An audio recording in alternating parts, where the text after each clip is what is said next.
الحمد للہ رب العالمین والصلاة والسلام علی اشرف الانبیاء والمرسلین وعلی آلہ الطیبین واصحابہ الطاہرین اما بعد فاعوذ باللہ من الشیطان الرجیم بسم اللہ الرحمن الرحیم وما ارسلناک الا رحمۃ للعالمین صدق اللہ العظیم وصدق رسولہ النبی الکریم الامین المکین الرؤوف الرحیم قال اللہ تبارک و تعالی فی شان حبیبہ مخبرا وآمرا ان اللہ وملائکتہ یصلون علی النبی یا ایہا الذین آمنوا صلوا علیہ وسلموا تسلیما اللہم صلی علی سیدنا و مولانا محمد وعلی آل سیدنا و مولانا محمد وبارک وسلم وصلی علیہ الصلاۃ والسلام علیک یا رسول اللہ الصلاۃ والسلام علیک یا حبیب اللہ الصلاۃ والسلام علیک یا نبی اللہ الصلاۃ والسلام علیک یا خیر خلق اللہ۔ تمام تعریفیں اللہ تبارک و تعالیٰ کے لیے ہیں جو خالق کائنات بھی ہے، مالک شش جہات بھی، جو احد بھی ہے، صمد بھی ہے، جس کی شان لم یلد بھی ہے ولم یولد بھی۔ لا تعداد عدیہ درود و سلام بارگاہ سید الانام، شفیع رحمت، والی امت، شاہ خوباں، جان جانا، شہنشاہ حسینہ، سید سروراں، سیاہ لا مکاں، تتمہ دوراں، سرخیل زہرہ جمالاں، رازدان ماوہا، شاہد ماتغا، صاحب علم نشرہ، معصوم آمنہ، احمد مجتبیٰ، حضرت محمد مصطفیٰ صلی اللہ علیہ وآلہ وصحبہ وبارک وسلم کی دربار ناز میں اپنی عقیدتوں، ارادتوں، محبتوں کا خراج پیش کرنے کے بعد، عزیزان محترم، چونکہ یہ محفل پاک محبوب علیہ السلام کے ذکر کی محفل ہے اور خصوصاً تصوف کی محفل ہے، وَمَا أَرْسَلْنَاكَ إِلَّا رَحْمَةً لِلْعَالَمِينَ، اس پر آپ کافی ایک نہیں، دو نہیں، تین نہیں، 20 خطابات پہلے سماعت فرما چکے ہیں۔ چند ضروری باتیں آپ کے گوش گزار کرنا چاہتا ہوں، اگر آپ نے ان کو توجہ سے سنا اور پھر دل کی تختی پر لکھا تو آپ کے کافی جو نظریات ہیں، عقائد ہیں، وہ بہتر سے بہتر سے بہترین ہو جائیں گے۔ وَمَا أَرْسَلْنَاكَ إِلَّا رَحْمَةً لِلْعَالَمِينَ، محبوب ہم نے آپ کو سارے جہانوں کے لیے رحمت بنا کے بھیجا، سارے جہانوں کے لیے رحمت بنا کے بھیجا، سارے جہانوں کے لیے رحمت بنا کے بھیجا۔ رحمت کا معنی کیا ہوتا ہے؟ الرقۃ والتعطف، الرقۃ والتلطف۔ محبوب علیہ السلام یہ چاہتے ہیں کہ ہر شخص جہنم سے بچ کر جنتی بن جائے، بے ایمان سے ایماندار ہو جائے، مشرک سے مومن ہو جائے، کافر سے مسلمان ہو جائے۔ محبوب علیہ السلام ایسے رحمت ہیں، ایسے رحمت ہیں۔ اللہ کا قانون یہ ہے، پوری کائنات اللہ نے ازداد پر پیدا کی ہے، یعنی صبح ہوگی تو شام ہوگی، جنگ ہوگا تو امن ہوگا، ظلمت ہوگا تو روشنی ہوگی، اندھیرا ہوگا تو روشنی ہوگی، نور ہوگا تو اندھیرا ہوگا، پوری کائنات۔ مگر جب اپنے یار کی باری آئی تو قانون ہی بدل کے رکھ دیا ہے۔ فرمایا جو چیز رحمت ہوتی ہے وہ زحمت بھی ہوتی ہے۔ مثال کے طور پر جب ہم پانی پیتے ہیں، پانی پینے کے لیے رحمت ہے، اگر یہ سیلاب کی صورت میں آ جائے تو زحمت ہے۔ یہ جو بجلی ہے یہ آواز پہنچانے کے لیے رحمت ہے، اگر اس میں کرنٹ آ جائے تو زحمت ہے۔ فرمایا جو رحمت ہوتی ہے وہ زحمت بھی بن سکتی ہے، مگر محبوب ہم نے آپ کو ایسی رحمت بنایا ہے، آپ صرف رحمت ہیں، صرف رحمت ہی رحمت ہیں۔ کیونکہ پورے قرآن کا مطالعہ کر لیں، اللہ نے فرمایا میری اطاعت، میرے مصطفیٰ کی اطاعت میری اطاعت ہے۔ یا ایھا الذین آمنوا اطیعوا اللہ واطیعوا الرسول، ومن یطیع الرسول فقد اطاع اللہ، میری اطاعت، میرے رسول کی اطاعت میری اطاعت ہے، میری فرما برداری میرے رسول کی فرما برداری میرے رسول کی فرما برداری ہے۔ جو میرے رسول کو ایذا پہنچائے گا مجھے ایذا پہنچائے گا، جو محبوب کی دل آزاری کرے گا میری دل آزاری کرے گا، میرے محبوب کی اتباع میری اتباع، محبوب کی اطاعت میری اطاعت، محبوب کا بلاوا میرا بلاوا، محبوب کا دیکھنا میرا دیکھنا، محبوب کی زیارت میری زیارت، محبوب کی محبت میری محبت۔ یہ ساری چیزیں آپ سن چکے، پڑھ چکے، سمجھ چکے۔ فرمایا محبوب ایک بات میں نے یہ کہا ہے، اللہ سے ڈرو، اللہ سے ڈرو، اللہ سے ڈرو، یہ نہیں کہا مصطفیٰ سے ڈرو۔ محبوب تیرا کام اس طرح نہیں ہے کہ تو کسی کو جہنم بھیجے، ویسے تو ڈرانے والا بھی بھیجا ہے، مبشرا و نذیرا، لیکن جو اللہ سے ڈرنے کا حکم ہے، ڈرا اس سے جاتا ہے جس سے پتہ ہو کہ یہ اگر ہم کوئی کام اس کے خلاف کریں گے یہ ہمیں سزا بھی دے گا، یہ جہنم بھی بھیجے گا۔ محبوب یہ ڈرانے والا معاملہ ہم اپنے پاس رکھتے ہیں، کیونکہ تو نے کسی کو جہنم نہیں بھیجنا، تو آیا ہی جنت میں لے جانے کے لیے ہے۔ توجہ ہے آپ کی، اس لیے آپ رحمت ہیں۔ اور دوسرا ایک قانون، پہلی تھوڑی تقریر مشکل ہوگی پھر آسان بھی ہو جائے گی۔ دوسری ایک بات، ایک ہوتا ہے محتاج، ایک ہوتا ہے محتاج الیہ۔ قانون ہے، محتاج ہوتا ہے ضرورت مند اور محتاج الیہ ہوتا ہے ضرورت پوری کرنے والا۔ جو محتاج کا محتاج الیہ ہوتا ہے، اللہ کا قانون یہ ہے کہ اس کو پہلے بناتا ہے پھر محتاج کو۔ مثال کے طور پہ اس انسان کو زمین کی ضرورت تھی، زمین محتاج الیہ، بندہ محتاج ہے۔ اس بندے کو آسمان کی ضرورت تھی، بندہ محتاج ہے، آسمان محتاج الیہ ہے۔ اس بندے کو دنیا میں آنے کے لیے والدین کی ضرورت تھی، وہ محتاج الیہ ہیں، یہ محتاج ہے۔ اللہ کا قانون یہ ہے کہ محتاج کو بعد میں تخلیق کرتا ہے، محتاج الیہ کو پہلے تخلیق کرتا ہے۔ ارے زمین بعد میں، آسمان بعد میں، مکان بعد میں، لا مکان بعد میں، کائنات کی ہر شے بعد میں، پہلے مصطفیٰ۔ فرمایا ہر چیز محتاج ہے میرے مصطفیٰ، آپ محتاج الیہ ہیں۔ توجہ ہے آپ کی، ہر چیز بعد میں بنائی۔ محبوب اول ما خلق اللہ نوری، سب سے پہلے تیرے رب نے تجھے اپنے نور سے تخلیق فرمایا، اس لیے اے میرے محبوب آپ محتاج الیہ ہیں۔ یہ سارا نظام، یہ ساری کائنات، یہ زمین و آسمان، یہ محتاج ہے، اس لیے چونکہ آپ محتاج الیہ ہیں آپ کی تخلیق بعد میں ہے۔ هو الاول والآخر والظاہر والباطن، محبوب آپ کو سب سے پہلے تخلیق کیا گیا کیونکہ آپ محتاج الیہ ہیں، یہ محتاج ہیں۔ اور محتاج الیہ اور محتاج کا دامن اور تعلق ایسا ہے کہ اگر محتاج الیہ نہ ہو تو محتاج ہو ہی نہیں سکتا، والدین نہ ہوں تو اولاد ہو نہیں سکتی۔ اب آپ کہیں گے کہ ہم دنیا میں آئے، ہم ہوا کے محتاج، رہنے کے لیے زمین کے محتاج، ہم کپڑوں کے محتاج، سانس لینے کے محتاج۔ ہم بھی تو سانس لیتے ہیں، محبوب بھی سانس لیتے ہیں، ہم بھی زمین پہ رہتے ہیں، محبوب بھی زمین پہ رہتے ہیں، ہم بھی کھاتے ہیں، محبوب بھی کھاتے ہیں، پھر وہ محتاج الیہ کیسے ہوا؟ اللہ نے یہی تو بتایا، فرمایا تمہاری سوچ، وہم و ادراک، فہم و فراست وہاں تک پہنچ نہیں سکتی۔ یہ ایسے محتاج الیہ ہیں کہ یہ زمین پہ بھی رہتے ہیں، یہ کھاتے بھی ہیں، پیتے بھی ہیں، پہنتے بھی ہیں، لیکن یاد رکھیے اگر تم یہ سمجھو کہ ان کو بھی ضرورت ہے، پھر ہم اپنے نبی کو معراج پہ بلاتے ہیں، یہ ساری چیزیں نیچے رہ جائیں گی، میرے محبوب اوپر آ جائیں گے۔ محتاج الیہ ہیں، محتاج ہوتے تو پھر نہ آتے نا۔ توجہ ہے آپ کی بات؟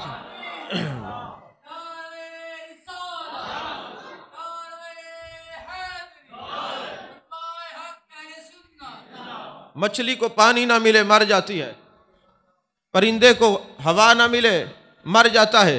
جو چیزیں جس چیز کا کوئی محتاج ہے اگر وہ ان کو نہ ملیں تو محتاج ختم ہو جاتا ہے، محتاج کا تعلق محتاج الیہ سے جڑا ہوتا ہے۔ تو اگر میرے محبوب بھی محتاج ہیں، فرمایا کل کو کوئی یہ نہ کہے کہ یہ میرے محبوب بھی محتاج ہیں، محبوب کو معراج پہ بلا لیتے ہیں، لا مکان کی سیر کرا دیتے ہیں، یہ اسباب نیچے رہ جائیں گے، محبوب اوپر آ جائیں گے۔ میں بتا دوں محتاج الیہ ہے تو تمہاری طرح پابند نہیں ہے نا، آپ نہیں سمجھے بات کو۔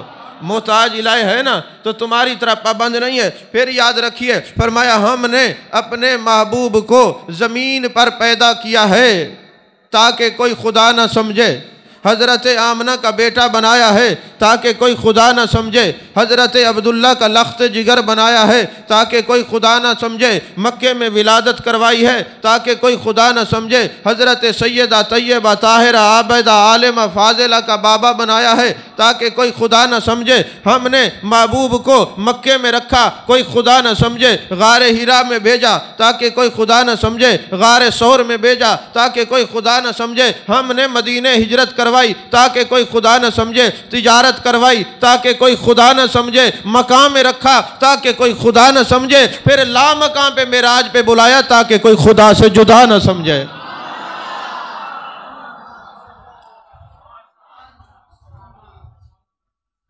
عزیزان محترم،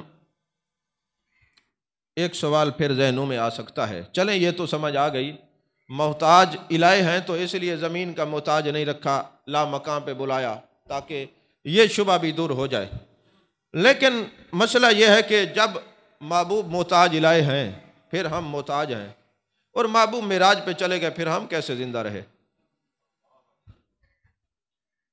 تصوف ہے، توجہ ہے آپ کی؟ محبوب تو معراج پہ چلے گئے، پھر ہمارا تو محبوب سے تعلق ہے، وہ محتاج الہ ہیں، ہم محتاج ہیں، وہ معراج پہ گئے، پھر ہم کیسے زندہ رہے؟ بات یہ ہے، یہ بات گرو نانک سمجھ گیا، تمہیں سمجھ کیوں نہیں آئی؟ کہا محبوب روح کائنات ہیں، جب جسم سے روح نکلتی ہے جسم ساکن ہو جاتا ہے۔ محبوب معراج پہ گئے، 18 سال کی رات تھی، اور وہاں پہ کنڈی اسی طرح رہی، پانی بھی اسی طرح رہا، بستر بھی اسی طرح گرم رہا، جب روح کائنات ہی نہیں تھی تو نظام ساکن ہو گیا۔ پھر اس بات کو یوں سمجھیے، کہا بات دراصل یہ ہے، محبوب علیہ السلام محتاج الہ ہیں، ہم محتاج ہیں۔ اگر محتاج اور محتاج الہ کا تعلق ایسا ہے، جب محبوب معراج پہ گئے تو پھر ہم مرے کیوں نہیں؟ کہا بات یہ ہے، کائنات میں 2 سورج ہیں، ایک نبوت کا سورج ہے، ایک آسمان کا سورج ہے۔ نبوت کا سورج بھی اعلیٰ، آسمان کا سورج بھی اعلیٰ، بلکہ نبوت کا سورج اولا و اعلیٰ۔ تو اب ایک نبوت کا سورج ہے، ایک آسمان کا سورج ہے، تو کہا بات یہ ہے، اگر یہ آسمان کا سورج چوتھے آسمان پہ رہ کر گھر گھر میں اپنی نورانیت و روحانیت و کرنیں پہنچا سکتا ہے، تو یہ نبوت کا سورج بھی لا مقام پہ جا کے اپنی نورانیت و روحانیت گھر گھر پہنچا سکتا ہے۔ پھر تو تم کہو گے یہ جو آسمان کا سورج ہے یہ زیادہ طاقتور ہے۔ اور پھر میں ایک بات کہا کرتا ہوں اپنے ذوق میں کہ یہاں سے جو سورج ہے نا وہ 9.5 کروڑ میل کے فاصلے پر ہے۔ کتنے میل کے فاصلے پر؟ 9.5 کروڑ میل کے فاصلے پر۔ جب کوئی بچہ زمین پہ پیشاب کر دیتا ہے یا کوئی جانور، زمین پاک رہتی ہے ناپاک رہتی ہے؟ ناپاک ہو جاتی ہے۔ اب وہ گلی زمین پہ آپ نماز نہیں پڑھ سکتے کیونکہ وہ ناپاک ہے۔ اچھا پھر ایسا ہوتا ہے کہ یہ جو آسمان کا سورج ہے نا یہ اپنی دھوپ روشنی اور کرنیں ڈالتا ہے، وہ زمین خشک ہو جاتی ہے۔ اب کسی مکتبہ فکر کے مفتی سے پوچھو، مفتی صاحب یہ بتائیں اب یہ زمین تو خشک ہے، کیا حکم ہے؟ کہتے یہ زمین خشک ہو گئی ہے نا، پاک ہو گئی، اب نماز پڑھ سکتے ہیں۔ یار 9.5 کروڑ میل کے فاصلے پہ جو سورج ہے وہ اس زمین کو پاک کر سکتا ہے؟ اپنی دھوپ ڈالی، پاک کر دیا، پھر جو نبوت کا سورج ہے وہ گنبد خضرا میں جلوہ گر ہو کے اپنے امتیوں کے دل کو بھی پاک کر سکتے ہیں۔ توجہ ہے آپ کی؟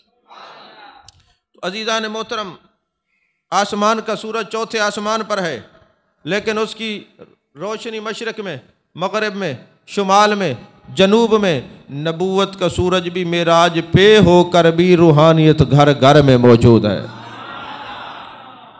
ایک اور بھی بات ہے کہ ایک سوال ذہنوں میں پیدا ہوگا، رحمت میں کہا کرتا ہوں کہ یہ فاعل ہو تو راحم ہے، اور راحم کے لیے 4 چیزوں کا ہونا ضروری ہے، چونکہ اس پر آپ پہلے سن چکے ہیں، وہ زندہ بھی ہو، قریب بھی ہو، پتہ بھی ہو کہاں رحمت کرنی ہے، طاقت بھی ہو۔ سوال یہ پیدا ہوتا ہے اگر رحمت ہیں اور محبوب علیہ الصلوۃ والسلام دنیا سے چلے گئے۔ آپ کے وصال کا منکر بھی مسلمان نہیں رہتا، آپ کا وصال ہوا ہے۔ ہم جو حیات النبی کے قائل ہیں وہ برزخی حیات کے قائل ہیں۔ حیات النبی بعد از وصال نبی، یہ ذہن نشین رکھیں، کوئی انکار ہی نہ کر دے محبوب علیہ الصلوۃ والسلام کے وصال کا۔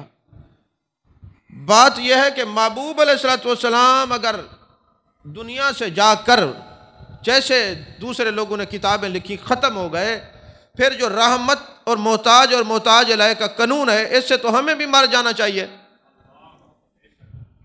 شاید ابھی آپ وہاں تک نہیں پہنچے جہاں میں آپ کو لے جانا چاہتا ہوں۔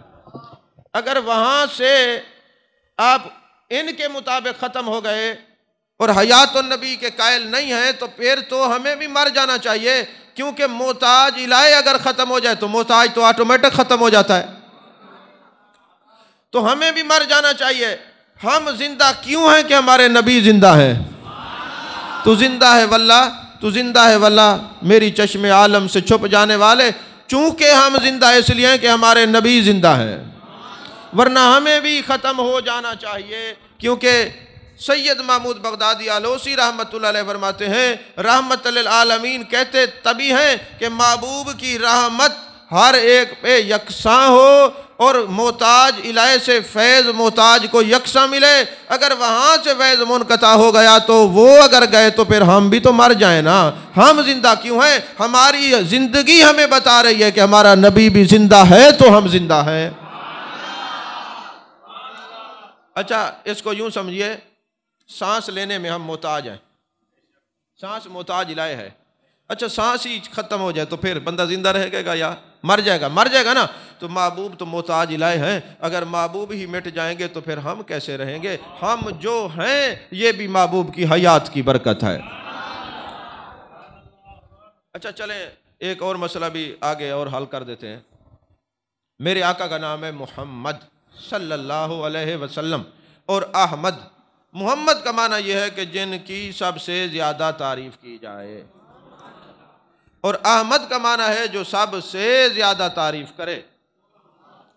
حضور غزالی زمان سے کسی نے پوچھا رحمت اللہ علیہ سے کہ کیا کائنات میں سب سے زیادہ تعریف مصطفیٰ کی ہوتی ہے؟ فرمایا ہاں، محمد کہتے ہی ان کو ہیں جن کی کائنات میں سب سے زیادہ تعریف ہو۔ اور البدایہ والنہایہ اٹھائیں تو جناب عبد المطلب جو میرے آقا کے دادا جان ہیں، فرماتے ہیں میں نے اپنے بیٹے کا نام محمد رکھا ہی اس لیے ہے کہ زمین والے اور آسمان والے میرے مصطفیٰ کی تعریف کریں، زیادہ تعریف کریں، اس لیے نام محمد رکھا ہے۔ اور محمد کہتے اس میں اس کو جس کی کائنات میں سب سے زیادہ تعریف ہو۔ تو بندہ کہنے لگا کیا سرکار کا ذکر اللہ کے ذکر سے زیادہ ہوگا؟ فرمایا یہ تم سودے کرتے رہتے ہو، عاشق جو ہیں وہ کچھ اور سوچتے ہیں۔ کل من علیہا فان، کائنات کی ہر چیز فنا ہو جائے گی، باقی وہ ذات رہے گی، وہ کیا کرتی ہے؟ وہ بھی تو محبوب پر درود بھیجتی ہے، محبوب کا ذکر کرتی ہے نا۔ تو اس لیے آپ کو محمد کہتے ہیں۔ اور احمد کا معنی یہ ہے جو کائنات میں سب سے زیادہ حمد کرنے والا ہو، مبالغے کا صیغہ ہے، سب سے زیادہ حمد کرنے والا ہو۔ اچھا مجھے یہ بتائیں، جن کی عمر 63 سال ہو وہ زیادہ حمد کریں گے یا جن کی 1100 سال ہے وہ زیادہ حمد کرتا ہے؟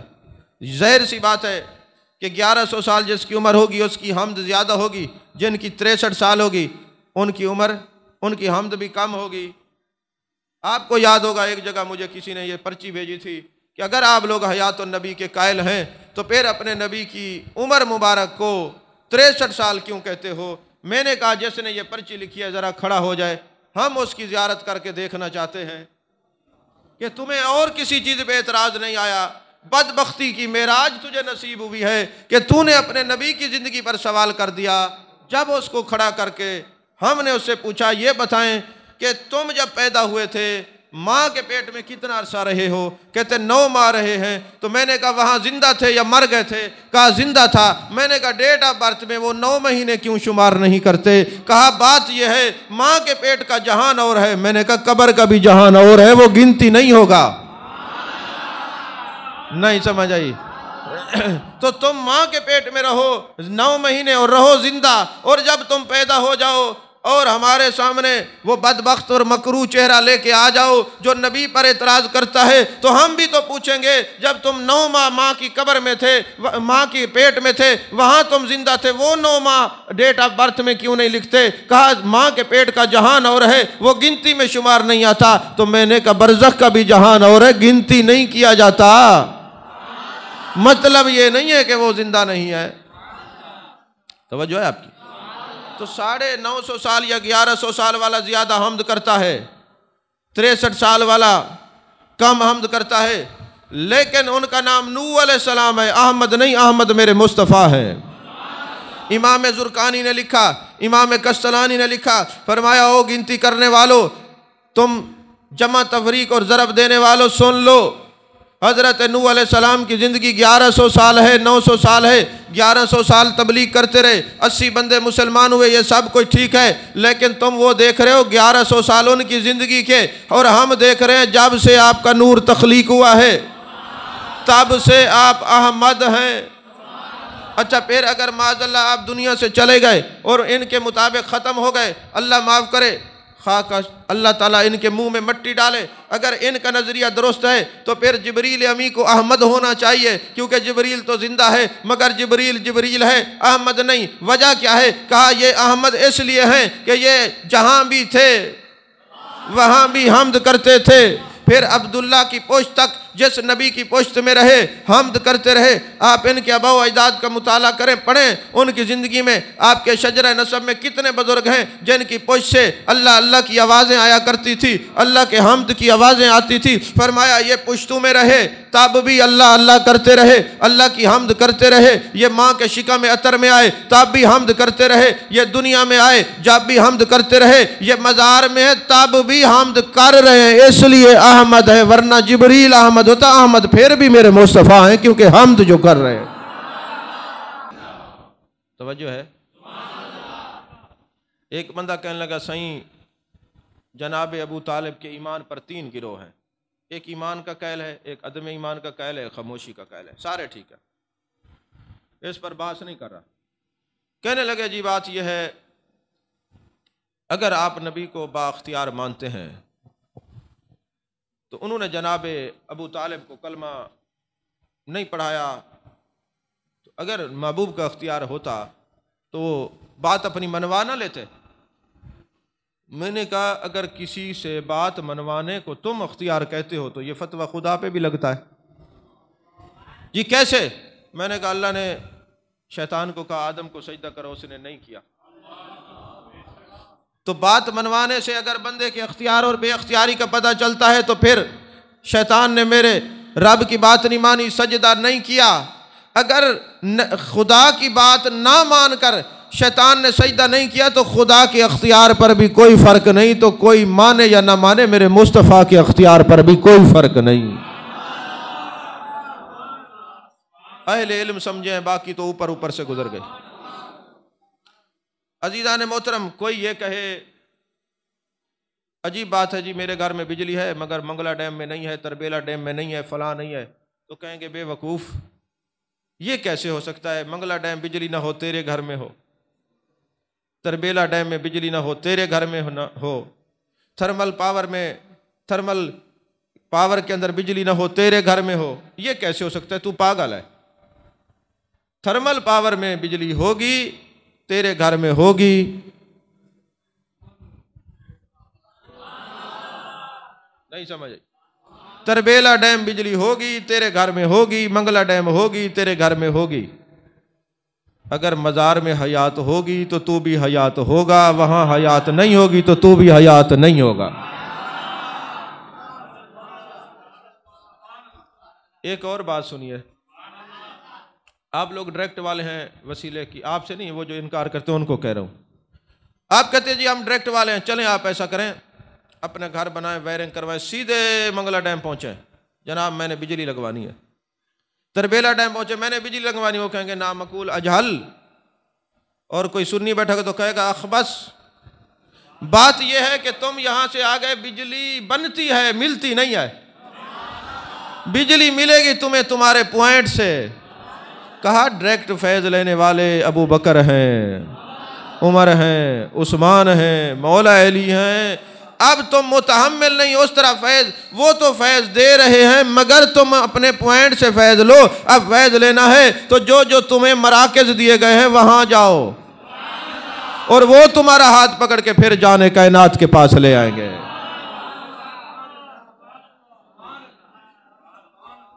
آج لوگ کہتے ہیں جی ہمیں تو بایزید بستامی نظر نہیں آتا، ہمیں جنید بغدادی نظر نہیں آتے، سری سختی نظر نہیں آتے. اس لیول کے لوگ اس وقت بھی ہیں کہیں. میں نے کہا جہاں ہر طرف اندھیرا ہو نا تو ایک دیا جلا کے رکھ دیا جائے تو دیے کی روشنی میلوں تک جاتی ہے. اب جنید بغدادی نہیں آئیں گے، سری سختی نہیں آئیں گے، وہ جو دیے جل رہے ہیں ان پر اکتفا کرو. نہیں سمجھ آئی؟ بلال صاحب کوئی نہیں سن دے بیٹے، یا کہیں اور پہنچے ہوئے ہیں؟ ادھر ہی بیٹھے ہیں، ابھی پرواز نہیں کرنی، ادھر ہی رہیں.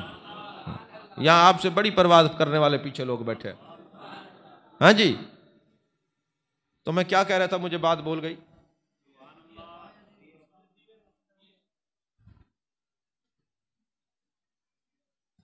پرواز والوں کو دیکھنا چاہتا تھا کہاں تک پہنچے. جو دیے جل رہے ہیں ان پر اکتفا کرو. اچھا جی، یہ جو چھوٹے چھوٹے دیے جل رہے ہیں ان میں بھی کرنٹ ہوتا ہے؟ ان میں بھی کوئی ولایت کا اثر ہے؟ ان میں بھی کوئی اثر ہے ولایت کا کہ نہیں؟ اچھا مجھے ایک بات بتائیں،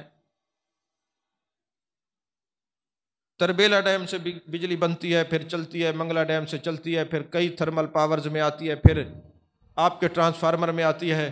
یہ کتنا دور سے سلسلہ چلا، کتنے پوائنٹ درمیان میں آئے.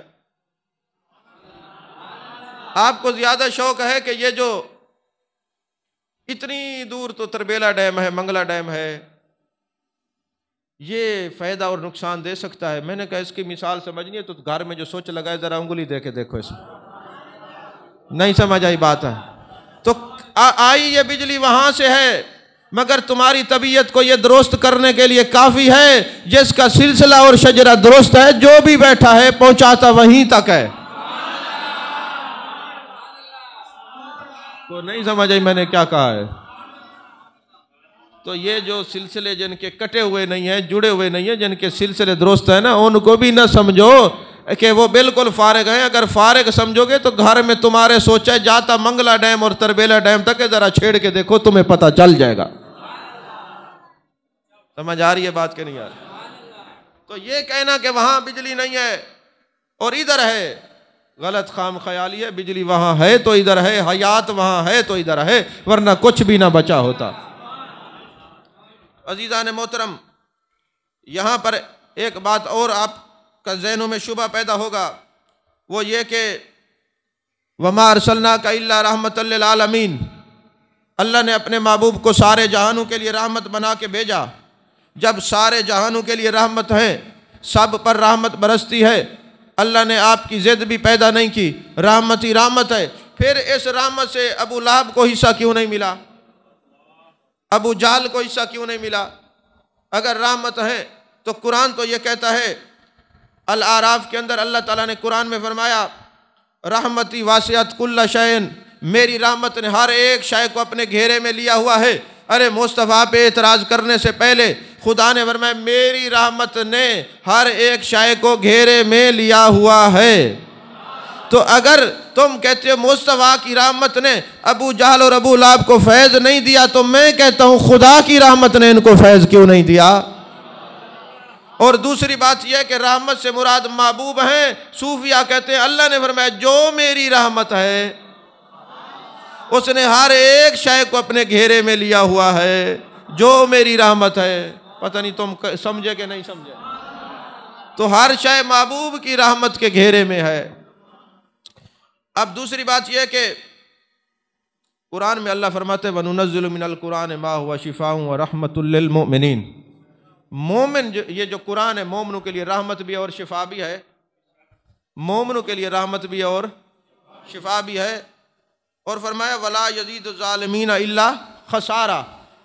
اگرچہ یہ رحمت بھی ہے لیکن ظالم کے لیے خسارہ ہے. تو اگر قرآن رحمت ہو تو قرآن کو فیض نہ قرآن کا پا سکے جو ظالم ہو تو جب قرآن سے فیض ظالم کو نہیں ملتا تو صاحب قرآن سے کیسے فیض مل سکتا ہے؟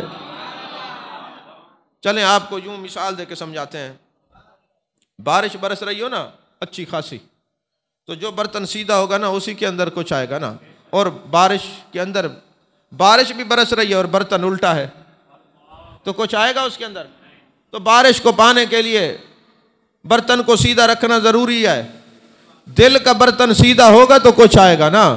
برتن ہی الٹا لے کے پھرتے ہو تو کیسے کچھ آئے گا؟ اچھا دوسری بات یہ ہے، رحمت جب برستی ہے وہ یہ نہیں دیکھتی یہ عاشق ہے منافق ہے، یہ صادق ہے یا کاذب ہے، یہ نیک ہے یا گناہگار ہے. رحمت سب پہ برستی ہے. اس کی مثال یوں لیجئے، مولانا روم نے مثنوی شریف میں سمجھایا جب بارش برستی ہے تو بارش نہیں دیکھتی یہ گندگی کا ڈھیر ہے، وہاں بھی برستی ہے. بارش یہ نہیں دیکھتی یہ پھولوں کی نرسری ہے، وہاں بھی برستی ہے. لیکن بارش جب پھولوں کی نرسری پر برسے وہاں خوشبو مہکتی ہے، جب گندگی کے ڈھیر پر برستی ہے تعفن اور بیماریاں پھیلتی ہیں. یہی وجہ ہے جن کو اللہ والوں سے فیض ملتا ہے، نسل اچھی ہو، سوچ اچھی ہو، طبیعت اچھی ہو تو ان کے چہرے بھی کھل جاتے ہیں، طبیعتیں بھی مچل جاتی ہیں. اگر گندگی کا ڈھیر رحمتیں برستی ہیں مگر تعفن اور بیماریاں اور پھیلتی ہیں. رحمت نہیں دیکھتی جگہ کون سی، یہ تو اپنے اپنے ظرف کی بات ہے. ان کے فیض کی چوٹ لگتی ہے سب دلوں پر یکساں، مگر ظرف کے فرق سے آواز بدل جاتی ہے. سمجھ میں آ رہی ہے بات کہ نہیں آ رہی؟ ظرف کے فرق سے آواز بدل جاتی ہے. تو عزیزان محترم اب آتے ہیں آسان تقریر کی طرف. تقریر ختم ہو گئی ہے، جس نے سمجھا سمجھ لیا، جس نے جانا جان لیا، جس نے پانا تھا پا لیا. حضرت امام قسطلانی جنہوں نے محبوب علیہ السلام کی سیرت کی کتابیں لکھی ہیں، فرماتے ہیں 893 ہجری میں میں محبوب علیہ السلام کی بارگاہ میں گیا مدینہ شریف میں بہت زیادہ بیمار ہو گیا، اتنا بیمار ہو گیا قریب المرگ ہو گیا. اطباء نے، حکماء نے، ڈاکٹر نے جواب دے دیا کہ اے قسطلانی، اے امام قسطلانی، اے عاشق رسول، تو اب نہیں بچ سکتا، موت تیرے سر کے قریب کھڑی ہے. مجھے یاد آیا محبوب علیہ السلام سنتے ہیں. میں محبوب کی بارگاہ میں گیا، ریاض الجنہ میں بیٹھا، میں نے عرض کی اے جان کائنات، جان عالم، مصطفیٰ جان رحمت صلی اللہ علیہ وآلہ وسلم، بات یہ ہے میں بیمار ہوں، قریب المرگ ہوں، لگتا ہے دنیا سے جانے والا ہوں. آقا میں واپس جانا چاہتا ہوں، کوئی دین کی خدمت کرنا چاہتا ہوں، مجھ پر کرم فرمائے. ابھی میں کہہ رہا تھا محبوب کی زیارت نصیب ہوئی. فرمایا جو ہمارے در سے مانگتا ہے ہم اس کو خالی نہیں لوٹاتے. اے قسطلانی جا، تیرے نبی نے تجھے شفاعت عطا کر دی ہے. ہر فعل کا فاعل حقیقی اللہ ہے. محبوب جو کچھ عطا کرتے ہیں اللہ کی عطا سے کرتے ہیں. محبوب کی عطا ذاتی نہیں، اللہ کی عطا سے ہے. یہ بات ذہن نشین رکھنا، عقیدے میں خلل نہ ڈالنا. پھر حضرت امام قسطلانی فرماتے ہیں مجھے جب شفا ملی، کچھ عرصہ گزرا، پھر میں دوبارہ گیا تو میری ایک خادمہ تھی، غزالہ نام تھا، اس کو جن چمٹ گئے. اب مجھے تو پتہ تھا محبوب سنتے ہیں، سب کی سنتے ہیں، سب کو سنتے ہیں. تو میں نے کہا میں کسی عامل کے پاس کیوں جن نکلواؤں، پھر امام الانبیاء کی بارگاہ میں استغاثہ پیش کرتا ہوں میں مصر میں.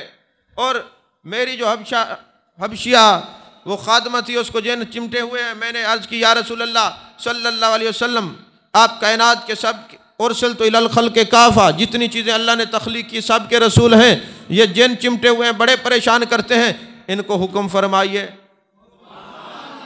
تو کہتے میرا یہ کہنا تھا. صبح میں نے عورتوں سے پتہ کروایا کہ ہماری خادمہ کا کیا حال ہے. انہوں نے کہا رات کو پتہ نہیں کیا ہوا، وہ خادمہ سوتی ہے تو جان کائنات کا دیدار ہوتا ہے. فرماتے قسطلانی نے استغاثہ پیش کیا ہے، ہم تجھے درست کرنے کے لیے آئے ہیں. محبوب نے سر کے اوپر ہاتھ مارا تو کہتی ہے میرے منہ سے کوئی کالی سی چیز نکلی جو بھاگ گئی. اس کے بعد میری صحت اور طبیعت میں افاقہ ہو گیا. ارے جس پر مصطفیٰ کریم صلی اللہ علیہ وسلم کی نظر ہو جاتی ہے اس کے بیڑے پار ہو جاتے ہیں. عزیزان محترم، ابو محمد عبداللہ بن ازدی الکحال اندلسی، یہ بہت بڑے بزرگ ہیں. وہ فرماتے ہیں کہ ایک شخص کو بادشاہ وقت نے گرفتار کر لیا، قید میں رکھا، چھوڑتا نہیں تھا. کسی نے اس کو کہا تمہیں پریشان ہونے کی ضرورت نہیں ہے، مدینے والے نبی کو عرض کر کے دیکھ، آقا علیہ الصلوۃ والسلام کی بارگاہ میں استغاثہ پیش کر کے دیکھ۔ آپ لوگ اس بات کو سمجھیں نہ سمجھیں، میں نے نشانات لگا کے رکھے ہوئے، محدثین کو جب بھی ضرورت پڑتی وہ محبوب کے در دولت پہ ضرور دستک دیتے، مانگتے محبوب کرم فرمائے، استغاثہ پیش کرتے، ان کے کام ہو جاتے۔ شواہد الحق کے اندر علامہ یوسف بن اسماعیل نبہانی نے لکھا، میں نے آج تک کسی محدث کو نہیں دیکھا کہ اس نے محبوب کی بارگاہ میں استغاثہ پیش کیا اور اس کا کام نہ ہوا ہو۔ وجہ صرف کیا ہے کہ ہم عالم تیقن پر فائز نہیں، ہمارے یقین اس درجے کے نہیں ہیں۔ یہی وجہ کہ ہم درد بدر رول رہے ہیں اور ذلیل و خوار ہو رہے ہیں، کیونکہ ہمارا اپنے نبی سے رشتہ مضبوط نہیں ہے۔ کچھ ایسے ہمارے سامنے لوگ آئے جنہوں نے کہا نبی سے مانگو گے تو شرک ہو جائے گا۔ یار مجھے یہ بتاؤ، ہمیں رحمان کس کے در سے ملا ہے؟ تو رحمان ہمیں مصطفیٰ کے در سے ملا ہے۔ خدا کو پانے میں ہم نبی کے در سے مشرک نہیں ہوئے تو دوسری چیزیں پانے میں کیسے مشرک ہو سکتے ہیں؟ اور صحابہ نے یہ بتایا نہیں ہے کہ ما اجلسکم، محبوب نے پوچھا تو صحابہ نے کیا جواب دیا؟ قالوا جلسنا نذکر اللہ ونحمد علی ما ہدانا للاسلام ومن علینا بکا۔ یا رسول اللہ، ہمیں قرآن ملا آپ کی وجہ سے، ہمیں اسلام ملا آپ کی وجہ سے، ہمیں ہدایت ملی آپ کی وجہ سے، ہمیں رحمان ملا آپ کی وجہ سے۔ ارے در مصطفیٰ پہ جب رحمان ملتا ہے پیچھے بچتا کیا ہے جو تم مانگو گے تو شرک ہو جاؤ گے؟ نہیں سمجھے بات آپ؟ جب مجھے کوئی بتائے، کس نے بتایا؟ اللہ ہے۔ بولیے اللہ ہے۔ قل هو اللہ احد والہکم الہ واحد، یہ کس نے بتایا ہے؟ اللہ کے محبوب نے ہمیں توحید بتائی۔ ارے بتوں سے نکال کر در خدا اور در اللہ کے دروازے پہ ہمیں کون لے گیا ہے؟ میرے مصطفیٰ لے گئے ہیں۔ یارو جب ہمیں خدا ہی اس در سے ملا ہے، آپ نہیں سمجھے، پھر جب ہمیں اللہ کی ذات ہی اس در سے، معرفت ہمیں اللہ کی پہچان اس در سے ہوئی ہے۔ کبھی وقت ہوگا نا تو میں آپ کو بتاؤں گا کہ عبادت کہتے کس کو ہیں۔ بس ایک اشارہ دیتا ہوں، جواب ابھی نہیں دے رہا۔ اللہ فرماتے وما خلقت الجن والانس الا لیعبدون، جنوں اور انسانوں کو ہم نے کس لیے پیدا کیا ہے؟ بولیے عبادت کے لیے۔ اب عبادت ہم کیا کرتے ہیں؟ صبح کے کتنے فرض ہیں؟ جن کو پتہ ہے وہ بولے، پڑھو تو پتہ ہوئے۔ صبح کے کتنے فرض ہیں؟ ظہر کے کتنے ہیں؟ عصر کے کتنے ہیں؟ مغرب کے، عشاء کے، ٹوٹل 17 رکعتیں۔ کیا 17 رکعتوں کے لیے اللہ نے تمہیں پیدا کیا؟ صرف 17 رکعتوں کے لیے؟ وہ بھی تم نہیں پڑھتے۔ اگر عبادت یہی ہے تو کیا 17 رکعتوں کے لیے؟ مولا علی فرماتے ہیں میں نے جان کائنات، جان عالم، مصطفیٰ جان رحمت صلی اللہ علیہ وسلم سے عرض کی، یا رسول اللہ صلی اللہ علیہ وسلم، عبادت کیا ہے؟ فرمایا، اللہ فرماتا ہے وما خلقت الجن والانس الا لیعبدون، اے لیعرفونی، مجھے پہچانو، مجھے پہچانو۔ اللہ فرماتے مجھے، یعنی اس کو پہچاننے کا نام عبادت ہے۔ مجھے پہچانو۔ اب پہچانیں گے تو آپ اسی کو جس کو پہلے ملے ہوں۔ اتنی ڈلی سبحان اللہ نہیں۔ پہچانیں گے تو آپ اسی کو جس کو پہلے ملے ہوں۔ اگر آپ کسی کو آپ نے دیکھا ہی نہیں، ملے ہی نہیں، تو پھر اگر وہ سامنے آیا تو پہچانیں گے کیسے؟ مثال دے رہا ہوں، وہ تو صورت سے پاک ہے، تو پہچانیں گے تو تبھی نا جب آپ ملے ہوں، اور آپ ملے بھی ہیں۔ اور الستو بربکم، میں تمہارا رب نہیں ہوں؟ قالوا بلا، کہہ کے وہ ہاں رب ہے۔ اور پھر ارجع الی ربک، اللہ فرمائے گا لوٹو، تم یہاں سے گئے واپس لوٹو۔ تو پہچانو گے تو عبادت ہوگی نا۔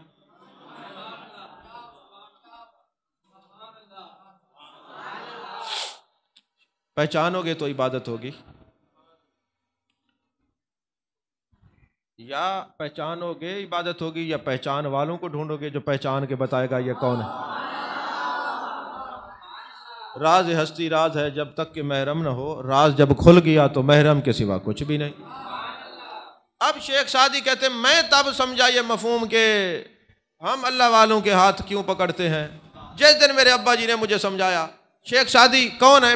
حضرت بہاؤالدین زکریہ رحمۃ اللہ علیہ کے پیر بھائی ہیں، حضرت شہاب الدین سہروردی کے مرید ہیں، ان کے خلیفہ بھی ہیں، حضرت شیخ الاسلام والمسلمین حضرت بہاؤالدین زکریہ رحمۃ اللہ علیہ کے پیر بھائی ہیں، کوئی عام شخصیت نہیں۔ کہتے ہیں مجھے سمجھ اس دن آئی، ہم گئے ایک میلے میں، بات کو سمجھنا، ہم گئے ایک میلے میں، ابا جی نے کہا سعدی میرا ہاتھ مضبوطی سے پکڑ کے رکھنا، میرے ہاتھ کو نہ چھوڑنا، ورنہ تیرے لیے بھی پریشانی ہوگی، میرے لیے بھی پریشانی ہوگی۔ ہوا یہ کہ رش ہوا، بھگدڑ مچی، باپ کا ہاتھ چھوٹا، وہ بھی رات تک مجھے ڈھونڈتے روتے رہے، میں بھی ڈھونڈتا رہا روتا رہا۔ اس دن مجھے سمجھ آئی ہر طرف فتنے ہیں، تو میں نے کہا اگر میں ہاتھ پکڑے رکھتا، یہ ہاتھ نہ چھوٹتا تو میں اتنا پریشان نہ ہوتا، گم نہ ہوتا، اس لیے ہم نے ہاتھ پکڑا ہے۔ کہیں مرزے کا فتنہ، کہیں ذاکر نائک کا فتنہ، کہیں غامدی کا فتنہ، کہیں کسی اور کا فتنہ، اتنے فتنے ہیں، ہم نے ہاتھ اس لیے پکڑا ہے، جتنے فتنے ہیں ہم نے جس کو پکڑا ہے ہمارا عقیدہ وہی ہے، جس کا ہاتھ ہے اس کے عقیدے سے۔ توجہ ہے آپ کی؟ جن سے ہم وابستہ ہو گئے ہمارا نظریہ وہی ہے جو ان کا ہے، ہمارا عقیدہ وہ ہے جو ان کا ہے۔ اللہ کرے جس کا ہم ہاتھ پکڑے وہ بھی اچھے عقیدے والا ہو، نہ وہ رافضی ہو، نہ خارجی ہو، نہ ناسبی ہو، سنی ہو، سنی۔ توجہ ہے آپ کی؟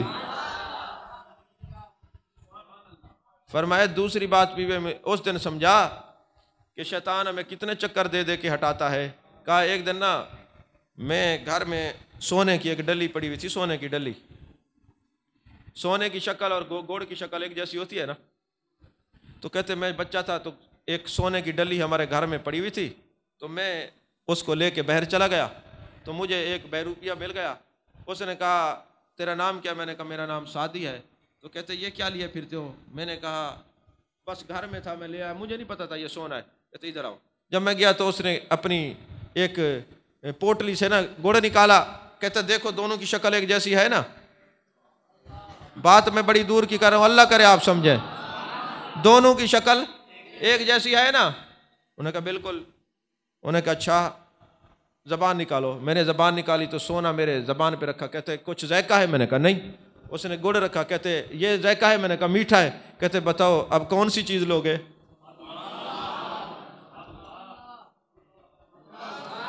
میں نے کہا جو میٹھی ہے وہ مجھے دے دو۔ کہتے سونا وہ لے گیا، ہم گڑ کھاتے رہے۔ آپ کو تو ویڈیو دکھائی جاتے ہیں، یہ بھی نقیبی ہیں، نہیں سمجھ آئی؟ آپ کو بھی تو شکلیں دکھائی جاتے ہیں، یہ فلاں پیر خانہ ہے، یہ آستانہ ہے۔ اوے اللہ کے بندے، اعتراض کرنے والوں، تم ان چیزوں پہ اعتراض تو کرتے ہو جی، ڈھول بجتے ہیں، ارے وہ کسی کے خلاف تو نہیں بولتے نا، ڈھول ہی بجاتے ہیں نا۔ وہ حضرت ابو بکر صدیق کے تو دشمن نہیں ہیں، فاروق اعظم کے خلاف، آل بیت اور صحابہ کے خلاف تو نہیں بولتے، عاشق ہیں نا سارے۔ اوے تم ڈھول پہ تو اعتراض کرتے ہو، ان کے عقیدے تو دیکھو کتنے اچھے ہیں۔ ان کا بھی بندوبست ہو جائے گا انشاءاللہ، لیکن بہرحال مسجد سے جوتیاں چوری ہوں گی تو تالے نہیں لگائے جائیں گے۔ تو میں تم سے یہ سوال کرتا ہوں، تمہیں جو مختلف آستانوں کی ویڈیو دکھائی جاتی ہیں تو تم ان پر کلام شروع کر دیتے ہو، جہاں دین کا کام ہو رہا ہے وہاں کیوں نہیں جاتے؟ اس کا مطلب ہے تمہاری طبیعتوں میں چاپلوسی ہے، تمہاری طبیعتوں میں غیبت اور چغلی کے عنصر ہیں، تمہیں یہ لت لگ گئی ہے لوگوں کے خلاف زبان کھولنے کی، تو جہاں کام ہو رہا ہے وہاں کیوں نہیں مرتے جاتے؟ اس لیے گڑ اور سونے کی شکل ایک جیسی ہے، ہم نے دیکھنا ہے کہ ذائقے نہیں دیکھنے، ذائقے نہیں دیکھنے، قیمت دیکھنی ہے۔ میں پرسوں بھی کہہ رہا تھا، میں نے کہا آج ہمارے اس دور میں نا لوگوں کو مشہور ہونے کا شوق ہے، مشہور ہونے کا شوق ہے، اور جس کو مشہور ہونے کا شوق ہو نا، چند دن بعد سوشل میڈیا میں جیسے وہ شروع ہوا تھا نا، آخر میں وہیں آ کے کھڑا ہوتا ہے۔ آپ پیچھے دیکھیں کتنے لوگ آئے سوشل میڈیا کے سٹار ہیں جی، بڑے تقریریں کریں، اب ان کو کوئی پوچھتا نہیں۔ ایسا ہے کہ نہیں ہے؟ اللہ کرے ہم مشہور نہ ہوں۔ جن کو مشہور ہونے کا شوق ہے چند دن بعد وہ مٹ جاتے ہیں، جن کو مقبول ہونے کا شوق ہے وہ مٹتے نہیں۔ ارے داتا علی حجویری مقبول ہیں ان کے، اس وقت سوشل میڈیا نہیں تھا، آج بچوں کے بڑوں کے دلوں میں داتا علی حجویری بستے ہیں۔ ارے حضرت بہاؤالدین زکریا کے دور میں ٹی وی چینل نہیں تھے، لیکن وہ مقبول تھے۔ مقبولوں کی زندگیاں بھی اعلیٰ، مرنے کے بعد ان کی قبریں بھی اعلیٰ رہتی ہیں۔ اللہ کرے ہم مشہور نہ ہوں، اس کی نظر میں مقبول ہو جائیں۔ سمجھ میں آ رہی ہے؟ تو کاش شیطان بھی ایسے کرتا ہے، ہمیں مختلف چیزیں دکھا دکھا کے، میٹھا چیک کروا کے نا ہمیں سونے سے دور کر دیتا ہے۔ سونا ہی بن گئے ہیں نہ سونے سے اہل دل، ملتا نہیں یہ سونا کسی نوحہ گر کے پاس۔ سمجھ میں آ رہی ہے بات؟ میں نے بہت کچھ کہا ہے، پتہ نہیں آپ کتنا سمجھے۔ وَمَا أَرْسَلْنَاكَ إِلَّا رَحْمَةً لِلْعَالَمِينَ، اپنے موضوع پہ آتے ہیں۔ وَمَا أَرْسَلْنَاكَ إِلَّا رَحْمَةً لِلْعَالَمِينَ۔ آخری بات اور تقریر ختم، ٹائم پورا ہو گیا ہے۔ شام کو پھر 2 تقاریر ہیں، مغرب کے بعد اور عشاء کے بعد۔ حجت العالمین کی دوسری جلد کے اندر صفحہ نمبر 538 سے 40 تک ایک بات لکھی ہے، 2-3 صفحے، میں اس کو 2 لفظوں میں بیان کر کے ختم کروں۔ فرماتے ہیں کہ اہل روم نے ابن سمہون ناسخ نامی ایک شخص تھا، عالم تھا، اس کو اہل روم نے گرفتار کر لیا۔ چھوڑتے نہیں تھے، بے قصور تھے۔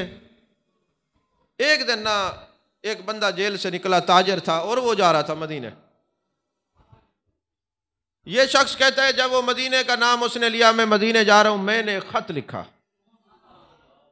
محبوب کی بارگاہ میں لے جانا اور جالیوں کے سامنے کھڑے ہو کے میرا خط پڑھ دینا اور عرض کرنا، اے جان کائنات، جان عالم، مصطفیٰ جان رحمت صلی اللہ علیہ وسلم، بے قصور ہوں، مجھے اہل روم نے گرفتار کر رکھا ہے، مجھے چھوڑتے نہیں ہیں، مہربانی فرمائیں۔ جب وہ خط لے کے بندہ چلا گیا، دوسرے دن صبح میں نے دیکھا بادشاہ جیل میں مجھے پوچھ رہا ہے، جیل میں مجھے پوچھ رہا ہے۔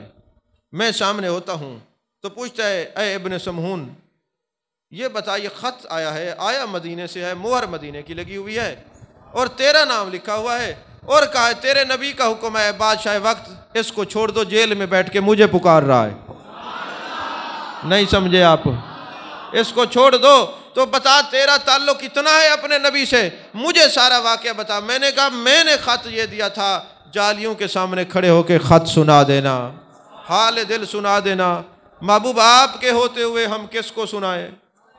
آپ کے ہوتے ہوئے ہم کس در پہ جائیں؟ آپ کے ہوتے ہوئے درد کی کہانی کس کو سنائیں؟ کیونکہ آپ کے بارے میں اللہ نے فرمایا، عزیز علیہ ما عنتم حریص علیکم بالمؤمنین رؤوف الرحیم۔ محبوب ہماری جو تکلیفیں ہیں آپ کے قلب نازنین پر بوجھ ڈالتی ہیں۔ محبوب بے قصور ہوں، جیل میں ہوں، مہربانی فرمائیں، مجھے نہیں پتا محبوب نے کیسے خط بھجوایا۔ بادشاہ کہتے ہیں میری ٹیبل پہ رکھا ہوا تھا اور روم کے بادشاہ کے نام اپنے نبی کا خط لکھا ہوا تھا، اس کو چھوڑ دو، اس نے ہمیں بلایا ہے، ہمیں یاد کیا ہے۔ جو ہمیں یاد رکھتا ہے ہم اس کو نہیں بھلاتے، جو ہمارا ذکر سن کے خوش ہوتا ہے ہم اس کو دیکھ کے خوش ہوتے ہیں۔ یہ نبی کا ذکر کرنے اور دلائل دینے اور دور کرنے کے لیے بھی ایک سازش ہے کہ آپ لوگ قریب ہوں گے تو اپنے نبی سے تعلق جڑ جائے گا، دل مدینہ بن جائے گا۔ بس کوئی فائدہ نہیں جی، دور ہو جاؤ، میں کہ ہو جاؤ، وارفان اللہ کا ذکر رکھ۔ محبوب ہم نے آپ کی خاطر آپ کا ذکر بلند کیا ہے۔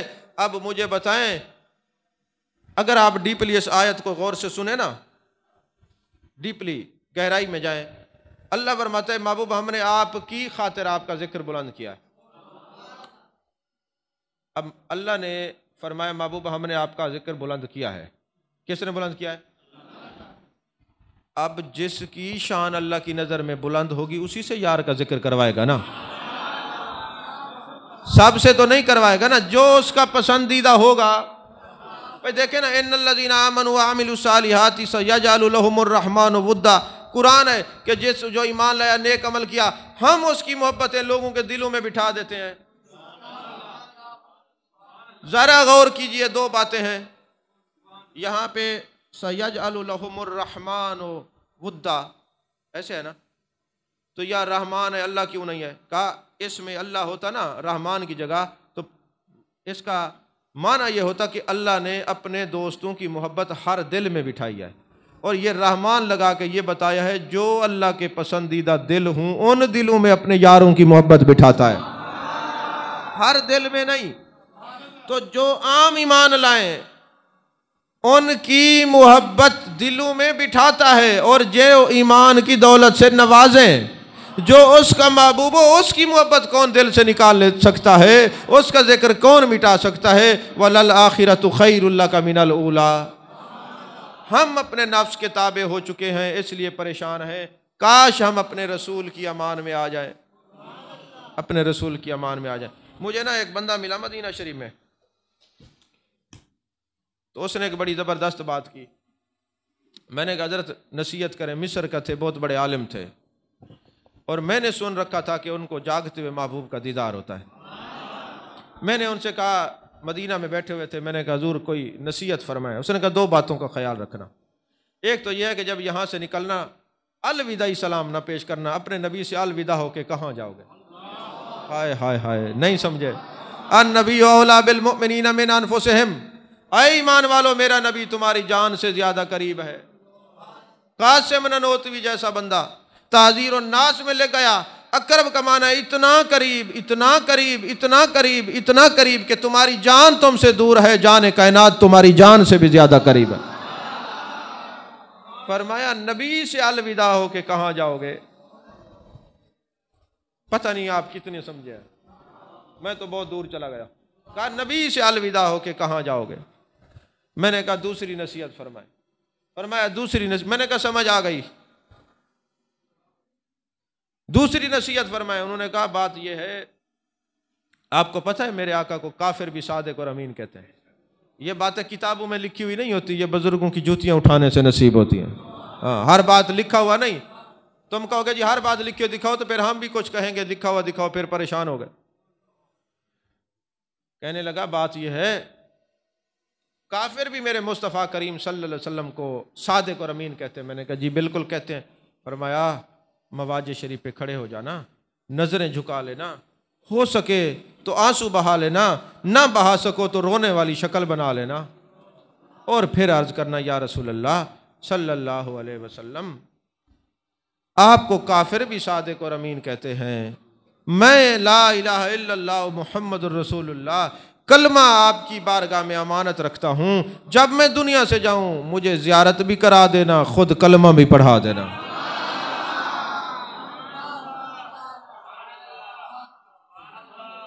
میں نے کہا حضور صرف اپنے لیے؟ کہا نہیں، اپنی اولاد کے لیے بھی عرض کر دینا، اپنے چاہنے والوں کے لیے بھی عرض کر دینا، اپنے مریدین مخلصین محبین کے لیے بھی عرض کر دینا۔ جب ایک بار محبوب کی عرض کر دو گے بارگاہ میں، پھر وہ صادق بھی ہیں، امین بھی ہیں، وہ نبھاتے بھی ہیں، کرم فرماتے بھی ہیں، مرتے وقت زیارت کرواتے بھی ہیں، کلمہ پڑھاتے بھی ہیں۔ سمجھ میں آ رہی ہے بات؟ آج اس پوری تصوف کا لب لباب یہی ہے، وہ زندہ ہیں تو ہم زندہ ہیں۔ بس اللہ تعالی ہم سب کو محبوب علیہ الصلوۃ والسلام کی امان نصیب فرمائے۔ آمین وآخر دعوانا الحمد للہ رب العالمین۔